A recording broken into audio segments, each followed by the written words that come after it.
Denim jacket পর্ব ৭ লিখেছেন অবন্তিকা তৃপ্তি। কাব্য ভাই, উর্মি আপু ভীষণ সুইট না?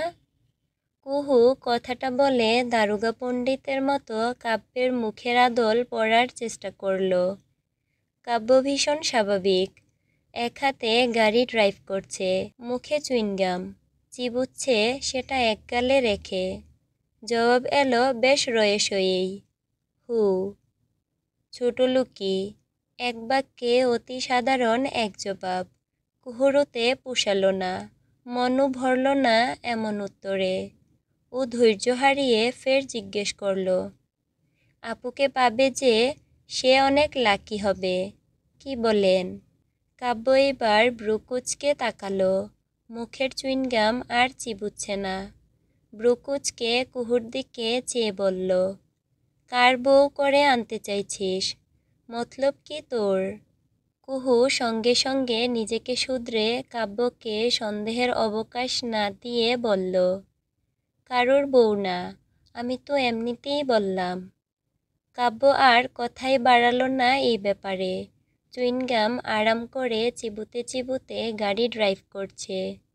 উর্মি আপুর কথা শুনে কাব্যের মুখের স্বাভাবিক আদল দেখে খটকা যা ছিল সব ধুয়ে মুছে সাফ হয়ে গেল। কুহু এবার ওর জমিয়ে রাখা শেষ প্রশ্নটা করে বসল, আপনার তাকে কেমন লাগে?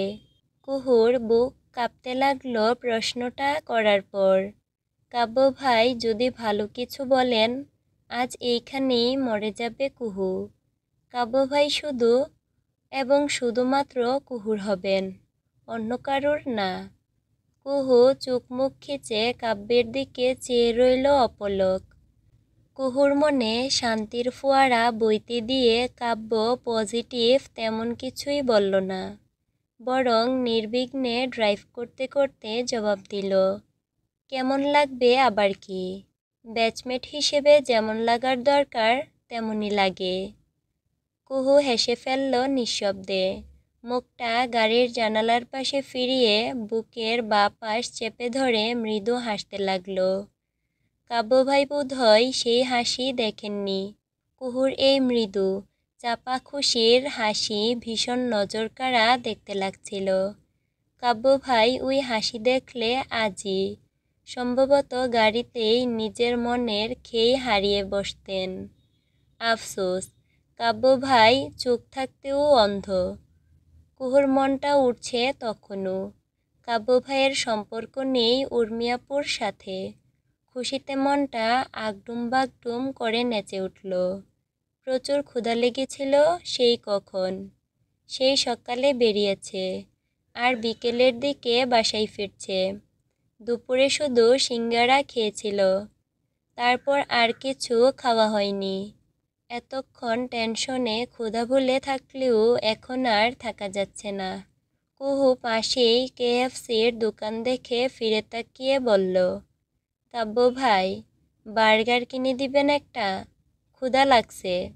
কাব্য গাড়ি চালাতে চালাতে পাশের কেএফসির দোকান দেখল একবার, তারপর কেএফসিতে না থামিয়ে অন্য এক ফাস্টফুডের দোকানের সামনে গাড়ি থামিয়ে সেখান থেকে একটা বার্গার কিনে এনে কুহুর দিকে এগিয়ে দিয়ে আবার ড্রাইভের সিটে বসল। কুহু বুঝতে পেরেছে কাব্য ভাই কেন কেএফসিতে যাননি। অবশ্য ফিলিস্তিনের কথা ওরও কেন মনে ছিল না। মাথায় মারা উচিত ওর। শুক্রবার সকালে কাব্যের ছুটি ছিল, ভার্সিটি নেই, টিউশন নেই তেমন, তাই সারাদিন ঘরে বসেই ছিল ও। আজ বন্ধুদের সাথে ক্রিকেট খেলার প্ল্যান করেছে পাড়ার মাঠে। পাড়ায় খেলা হয় না বহুকাল। ভার্সিটির স্পোর্টস টিমে থাকার দরুন ওই দিকে মনোযোগ আজকাল বেশি থাকে। আজ ছুটি আছে দেখে পাড়ার পোলাপানও চেপে ধরেছে। কাব্যকে এক ম্যাচ খেলাই লাগবে ওদের সঙ্গে। কাব্য ভাই বহুদিন পর সিঙ্কের উপর থেকে ক্রিকেট ব্যাটটা বের করে ওটাকে ঝালাই করছিল। ক্রিকেট খেলা হয় না বহুকাল, তাই ব্যাটের অবস্থা যাচ্ছে তাই। কাব্য ভাই ব্যাট পরিষ্কার করে বল ঠিক করছে স্কচ টেপ দিয়ে। এই সময় দরজায় টোকা পড়ল। কাব্য বল রেখে প্যান্টের ময়লা ঝেড়ে উঠে দরজা খুলে দিল। ওপাশে সাদাত চাচ্চু দাঁড়িয়ে আছেন। কাব্য তাকে দেখে নম্র গলায় ডাকল, চাচ্চু আসুন। সাদাত অমায়িক হেসে ভাতিজার দিকে চেয়ে বললেন, ছুটির দিনে ভাবলাম তোমাকে দেখে যাই। আজকাল তো ঘরেই থাকো না। কাব্য দরজার সামনে থেকে সরে দাঁড়ালো। কাজ থাকে চাচ্চু, ভার্সিটিতেই দিন অর্ধেক কেটে যায়, তারপর টিউশনি তো আছেই। সাদাত কাব্যের ঘরে ঢুকে বিছানায় বসেন। ভীষণ গুছালো এক রুম। কবিতার মুখে কাব্যের প্রশংসা প্রায়ই শোনা যায়। কাব্য নিজের ঘর নিজেই গুছিয়ে রাখে। ছেলে হয়েও এমন, আর ওনার মেয়েটা হয়েছে ফাঁকিবাজ। এখনও ওদের মায়ের ঘর গুছিয়ে দেওয়া লাগে। কাব্যের রুমের ছোট একটা পড়ার টেবিলে কয়েকটা ফিলোসফির ইংলিশ বই। পড়ার টেবিলে আইপ্যাড চার্জে দেওয়া। সামনেই একটা মোটা 500 পেজের খাতা। খাতার পাশেই একটা হাতে বানানো অর্ধেকটা বিল্ডিংয়ের মডেল। মেঝেতে একপাশে ক্রিকেট ব্যাট রাখা, তার পাশে অর্ধেক স্কচ টেপ করা বল। বল নিয়েই ব্যস্ত ছিল হয়তোবা। কাব্য গিয়ে সাদাতের সামনের চেয়ারে বসল। চাচা ভাতিজা কখনো ওভাবে মুখোমুখি হয়নি। কাব্য শুরু থেকেই একটু ইন্ট্রোভার্ট হওয়ায় সবার সঙ্গে তেমন মিশুক নয়। আর ওর চাচারা সারাক্ষণ টাকা বানানোতে ব্যস্ত থাকায় ঘরে ছেলে মেয়েদের সময় কম দেন। একমাত্র সেজু চাচ্চু কুহুকে অনেক সময় দেন। কুহু একমাত্র মেয়ে। বহু আদরের দুয়ার হওয়ায় কুহু ভীষণ প্যাম্পার পায় সাদাতের কাছে। প্রায়শই সাদাত বউ বাচ্চা নিয়ে কদিনের জন্য নিজেকে মুক্ত করে ঘুরতে বেরিয়ে যান। আজ কাব্য সাদাত চাচ্চুকে নিজের রুমে দেখে কিছুটা অপ্রস্তুত হচ্ছিল। চুপচাপ তার সামনে বসে ভাবছিল কি কথা বলা যায়, অথচ তেমন কথাই কাব্য খুঁজে পাচ্ছে না আজ। কথাটা তুলতেই সাদাত বললেন, ক্রিকেট খেলতে যাবে নাকি? হু, ছেলে পেলে রিকোয়েস্ট করছে কদিন ধরে। আজ বাড়িতেই আছি, ভাবলাম খেলে আসি। সাদাত বললেন, টিউশন কেমন যাচ্ছে? পড়াচ্ছি, 9-এর একটা মেয়ে। ভালো, এই বয়সে ইনকাম করার চিন্তা আজকাল ছেলে মেয়েদের মধ্যে দেখাই যায় না। কিন্তু মেয়ে ছেলে পড়াচ্ছ, সাবধানে থাকো। আজকাল ফেসবুকে কত ঘটনা হয়, দেখি রোজ। ছাত্রী ভালো, ভদ্র ভীষণ, এক্সট্রা কথা বলে না। তারপর দুজনেই চুপ। কাব্য কথা খুঁজে পাচ্ছে না বলার জন্য। আর সাদাতও ভাতিজার সামনে কথাটা তুলবে কিভাবে সেটা ভাবছে।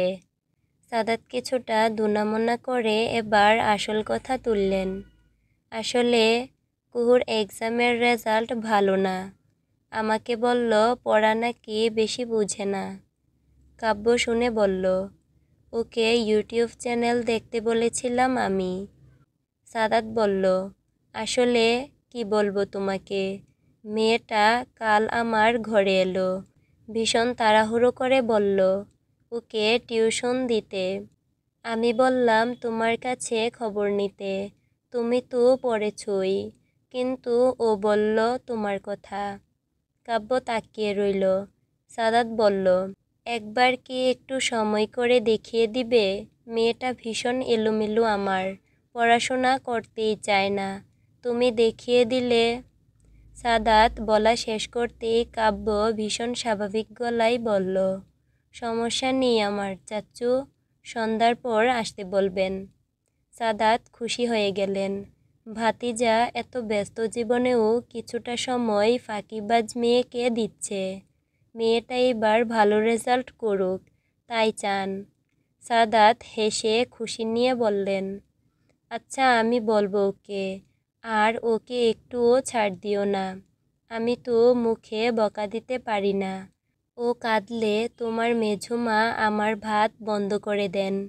তুমি একটু বকাঝকা করে পড়িও। কাব্য হেসে ফেলল আর বলল, সমস্যা নেই, বকবো আমি। সাদাতকে আশ্বস্ত হতে দেখা গেল। উঠে দাঁড়ালেন বিছানা থেকে। কাব্য নিজেও চেয়ার ছাড়ল। সাদাত বেরিয়ে যাওয়ার সময় হঠাৎ বললেন, ভার্সিটির ব্যাডমিন্টন খেলায় নাকি ডিস্ট্রিক্ট লেভেলে খেলতে যাচ্ছ। কাব্য মাথা দুলালো। আমাকে ভার্সিটি থেকে ক্যাপ্টেন সিলেক্ট করেছে। সাদাতকে খুশি হতে দেখা গেল। গদগদ হয়ে বললেন, ভালো, এই বয়সে এসবই তো দরকার। পড়াশোনা সারা জীবন থাকবে। কাব্য মনে মনে হাসে। এই চাচ্চু বাবারাই ওর খেলার প্রতি ঘোর বিরোধী ছিলেন শুরুর দিকে। কাব্য একা লুকিয়ে লুকিয়ে বাড়ির গেট পেরিয়ে খেলতে যেত আগে। ও বড় হওয়ার সাথে সাথে ওদের মধ্যে কত পরিবর্তন হয়ে গেছে। সাদাত চলে গেলেন। কাব্য আবার দরজা লাগিয়ে ব্যাট বল নিয়ে ঠিক করতে বসল। আজ কুহুর মনটা ভীষণ খুশি। কাব্য ভাই ওকে আজ থেকে পড়াবেন। কুহু তার খুব কাছাকাছি থাকবে, পাশাপাশি থাকবে। অবহেলায় আলগুছে হাতটা ধরবে একটু একটু।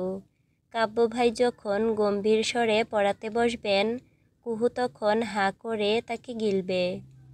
কাঁধে ব্যাগ আর হাতে একটা খাতা নিয়ে হাসি খুশি কুহু কাব্যদের ফ্ল্যাটের কলিং বেল বাজাতেই শামীমা এসে দরজা খুলে দিলেন।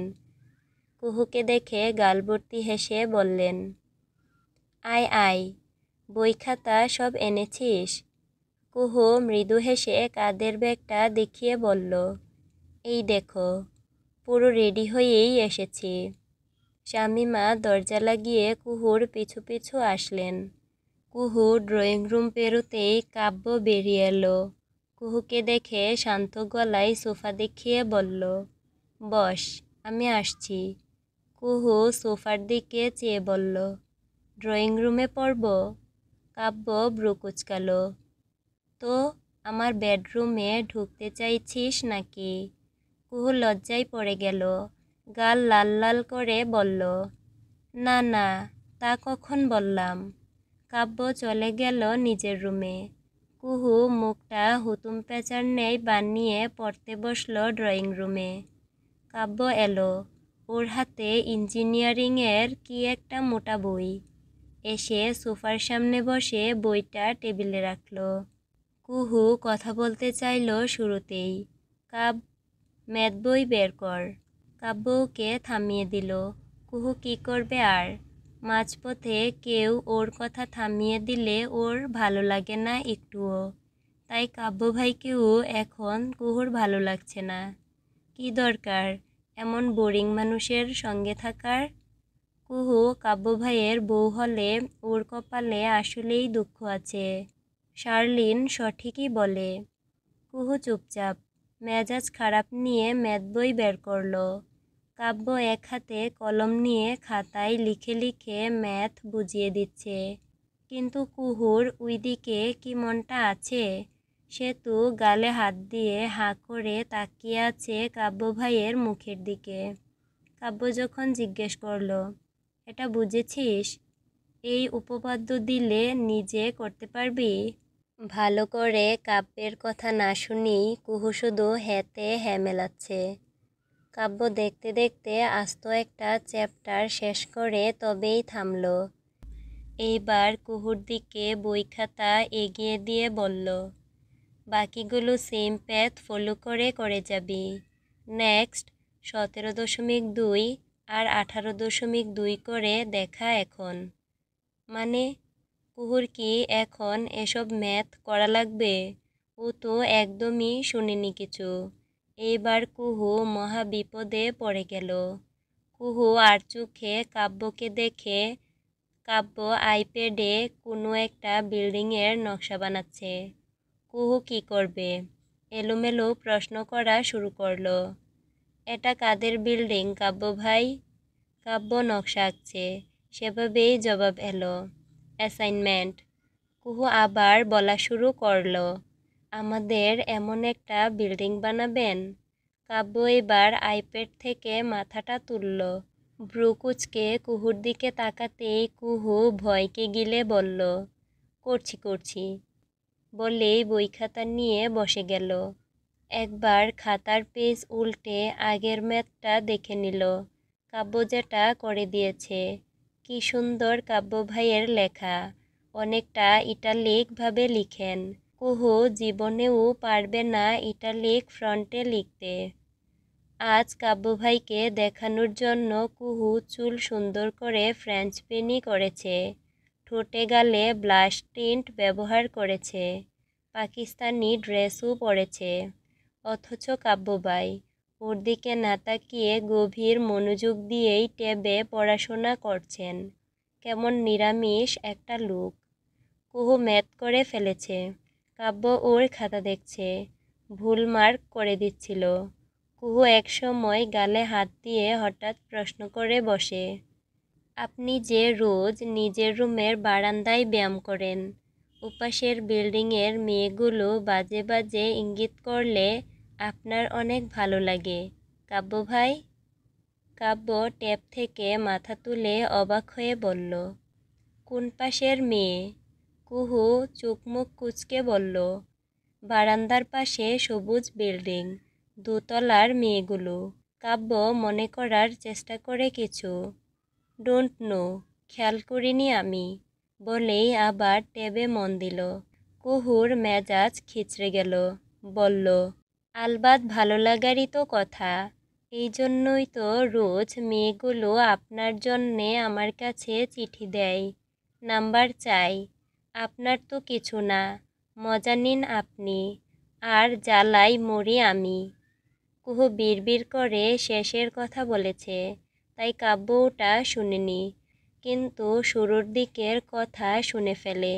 কুহুর ভুলে ভরা খাতা থেকে মাথা তুলে কিছুটা রুষ্ট গলায় বলল, এসব আবার কেমন ভাষা? আমি কি ওদের দেখিয়ে ব্যায়াম করি? বারান্দায় না করলে আর কোথায় করব? কুহু মিয়ে গেল। বলল, কেন, রুমে? ভিটামিন ডি বলে একটা জিনিস আছে, সূর্য লাগে ওটার জন্য। কাব্য মহা বিরক্ত বোঝা যাচ্ছে। কাব্য আবার খাতা দেখছে। কুহু একটা ম্যাথও ভালো করে করেনি, সব কয়টাই ভুল। প্লাসের জায়গায় মাইনাস করে বসে আছে। 180-র জায়গায় 160 লিখে রেখেছে। কাব্য বিরক্ত ভঙ্গিতে ভ্রু কুঁচকে খাতা দেখছে।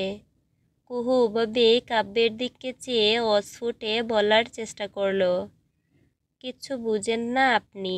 ওই মেয়েগুলো ওভাবে তাকালে আমার হিংসা হয়, জেলাসি হয়। আপনার কিছু হয় না, সব আমার হয়। আমার বুক পুড়ে। কি নিষ্ঠুর আপনি। কাব্য এবার লাল মার্ক করা বুলগুলো দেখিয়ে বিরক্ত হয়ে বলল, এবার জাস্ট লাস্ট বুঝিয়ে দেব, এরপর না পারলে মাইর দিব। মনোযোগ দে। কাব্য কলম উঁচিয়ে শাসিয়ে বলল। সব মিলিয়ে কুহুর এইবার ভীষণ মন খারাপ হয়ে গেল। ও মুখটা গুমরা করে বলে উঠল, আমি আজ আর ম্যাথ করব না, বাসায় যাব। বলে কুহু খাতাপত্র গুছাতে মন দিল। এলোমেলোভাবে সব কিছু ব্যাগে পড়ছে। ওভাবে একটা খাতার পেজ একটু ছিঁড়েও ফেলেছে। কাব্য চুপচাপ দেখল। একটু পর শুধু বলল, 1 ঘন্টা হয়নি এখনো। না হোক, তবুও বাসায় যাব আমি। বলে কুহু ব্যাগ কাঁধে ঝুলিয়ে এভাবেই হনহনিয়ে বেরিয়ে গেল কাব্যদের ফ্ল্যাট থেকে। কাব্য বসে বসে শুধুই দেখল কুহুর রাগী মুখটুকু। শামীমা কুহুর জন্য কোল্ড কফি বানিয়ে এনেছিলেন সবেই। মেয়েটা কোল্ড কফি আইসক্রিম দিয়ে এত পছন্দ করে। গ্লাস হাতে উনি ড্রয়িং রুম খালি দেখে অবাক হয়ে বললেন, কি রে, কুহু কই? কাব্য বিরক্ত হয়ে আইপ্যাড বন্ধ করে বলল, চলে গেছে। উমা, কেন গেল? এত দ্রুত তোদের পড়া শেষ? শামীমা আরও অবাক হলেন। কাব্য মায়ের প্রতি বিরক্ত হয়ে রুমের দিকে যেতে যেতে আবার ফিরে তাকালো। অতিষ্ঠ গলায় বলল, আশ্চর্য আম্মু, আমি কিভাবে জানবো তোমার ভাতিজি কেন গেল? ওর ইচ্ছে হয়েছে পড়বে না, ফাঁকি দিবে, তাই বেরিয়ে গেল। সব কটা পাগল হচ্ছে দিন দিন। তোমাদের এসবের চক্করে আমি একদিন পাগল হয়ে যাব আম্মু। রেডিকিউলাস বলে কাব্য হনহনিয়ে নিজের রুমে ঢুকে ঠাস করে দরজাটা বন্ধ করে দিল। ওদিকে কোল্ড কফি হাতে শামীমা অবাক হয়ে ছেলের যাওয়াটুকু দেখে গেলেন। এ দুটোর আজ হলোটা কি?